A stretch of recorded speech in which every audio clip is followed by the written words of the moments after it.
Tilapia মাছের ঝোল আর চিংড়ি দিয়ে বাঁধাকপি আজকে আমি বাড়িতে এটাই রান্না করছি। আর জানো তো বন্ধুরা, আজকে আমার বাড়িতে কে আছে? মা আছে। তো এই ভিডিওটি আমি অনেকদিন আগেই বানিয়েছিলাম, তা আজকে শেয়ার করব, কাল শেয়ার করব করতে করতে অনেকটা দিন পার হয়ে গেল। তা এই যে তেলাপিয়া মাছটাকে দেখতে পাচ্ছেন, আমরা এখন ধুয়ে নিচ্ছি। এটা হচ্ছে আগের দিন আমরা এনে স্টোর করে রেখে দিয়েছিলাম ফ্রিজে, সেই জন্য এরকম শক্ত হয়ে গিয়েছে। আর এই দুটো টিফিন বক্সে আছে চিংড়ি, তা চিংড়িটাকেও কেটে কিন্তু রাখা ছিল। তা বাঁধাকপিটা নিয়ে নিয়েছি, কেটে নিতে হবে, তা কেটে নিয়েছি। আর সাইডে দেখুন এই যে তেলাপিয়া মাছটাকে লবণ আর হলুদ দিয়ে ভালো করে ভেজে নিচ্ছি। আর সাইডে হচ্ছে ভাত, যেহেতু এটা আমাদের দুপুরে রান্না হচ্ছে। আর সাথে নিয়েছি কাঁচা লঙ্কা, টমেটো, আদা, পেঁয়াজ আর রসুন। একটু পেঁয়াজ, রসুন আর আদা কি করবো একসাথে আমি বেটে নেবো। তো এখানে তেলাপিয়া মাছটা ভাজা হয়ে গিয়েছে। একটা সত্যি কথা বলবো বন্ধুরা, তেলাপিয়া মাছ কিন্তু যতটা পারেন একটু কম খাবেন। আমাদের বাড়িতে হয়তো মাসে একদিন হয় অথবা কোনো মাসে হয় না। তা যেহেতু এটা অনেকদিন আগের ভিডিও, আমি আগেই বলেছি, তো সেই জন্য আমি ভিডিওটি শেয়ার করছি। এই মাছটা যতটা কম খাবেন সেটা স্বাস্থ্যের পক্ষে খুবই ভালো। তা যাই হোক, তেলের মধ্যে আমি একটু পেঁয়াজ দিয়েছি, কাঁচা লঙ্কা দিয়েছি, তারপরে টমেটো কুচিগুলো অ্যাড করে দিলাম, দিয়ে ভালো করে এটাকে আমি ভেজে নিচ্ছি। ভেজে নেওয়ার পরে তারপর কি করব, যেটা আদা, পেঁয়াজ আর রসুনের পেস্টটা রেখেছিলাম সেটা এখানে দেখুন হাফ অ্যাড করে দিলাম। আর হাফ আমি রেখে দিয়েছি বাঁধাকপির জন্য।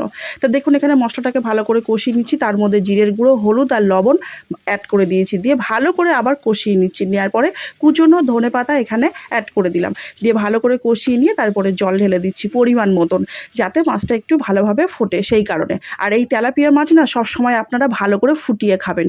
মাছটাকে আমি এখানে ভালো করে ফুটিয়ে নিচ্ছি, তারপরে পাশে হচ্ছে বাঁধাকপিটা সেদ্ধ করছি। তার মধ্যে দিয়ে দিচ্ছি যেটা মাছ যখন মাখিয়েছিলাম যে হলুদটা লেগেছিল সেটা, দেখুন এখানে আমি একটু জল ঢেলে দিয়ে দিচ্ছি। ফেলবো কেন বলুন?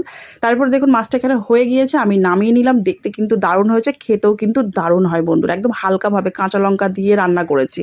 আর এই একটা হচ্ছে কই মাছ, যেটা আমার ছেলের জন্য নিয়ে আসা হয়েছিল, সোমের জন্য। ওই যে আদা আর যে পেস্টটা রেখেছি না পেঁয়াজ রসুনের, ওইটা দিয়ে জিরে দিয়ে হালকা করে এটা রান্না করে দেওয়া হবে, সেটা করবে আমার মা। ওই রান্নাটা আর আমি রেসিপিটা আপনাদের দেখাইনি, বলে দিলাম কি কি ওতে আমার মা অ্যাড করবে। তা এই যে মাছটাকে ভেজে আগে তুলে রেখেছি, সাইডে দেখুন আবার আমি বাঁধাকপিটা রান্না করছি, চিংড়ি বাঁধাকপি। তা এখানে আমি তেলের মধ্যে কাঁচা লঙ্কা, পেঁয়াজ, হলুদ, লবণ, চিংড়ি, আলু একসাথে দিয়ে দিয়েছি, দিয়ে ভালো করে ভেজে নিচ্ছি। আলাদা আলাদা করেও ভেজে নিতে পারেন অথবা একসাথে একটু কড়া করে ভাজতে পারেন।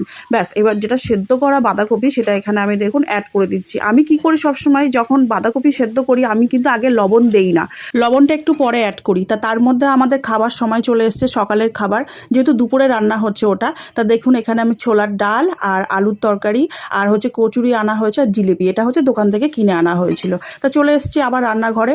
আর এখানে দেখুন পরে আমি বাঁধাকপিগুলো এখানে অ্যাড করে দিচ্ছি, পরে একটু লবণ দিয়ে দেবো।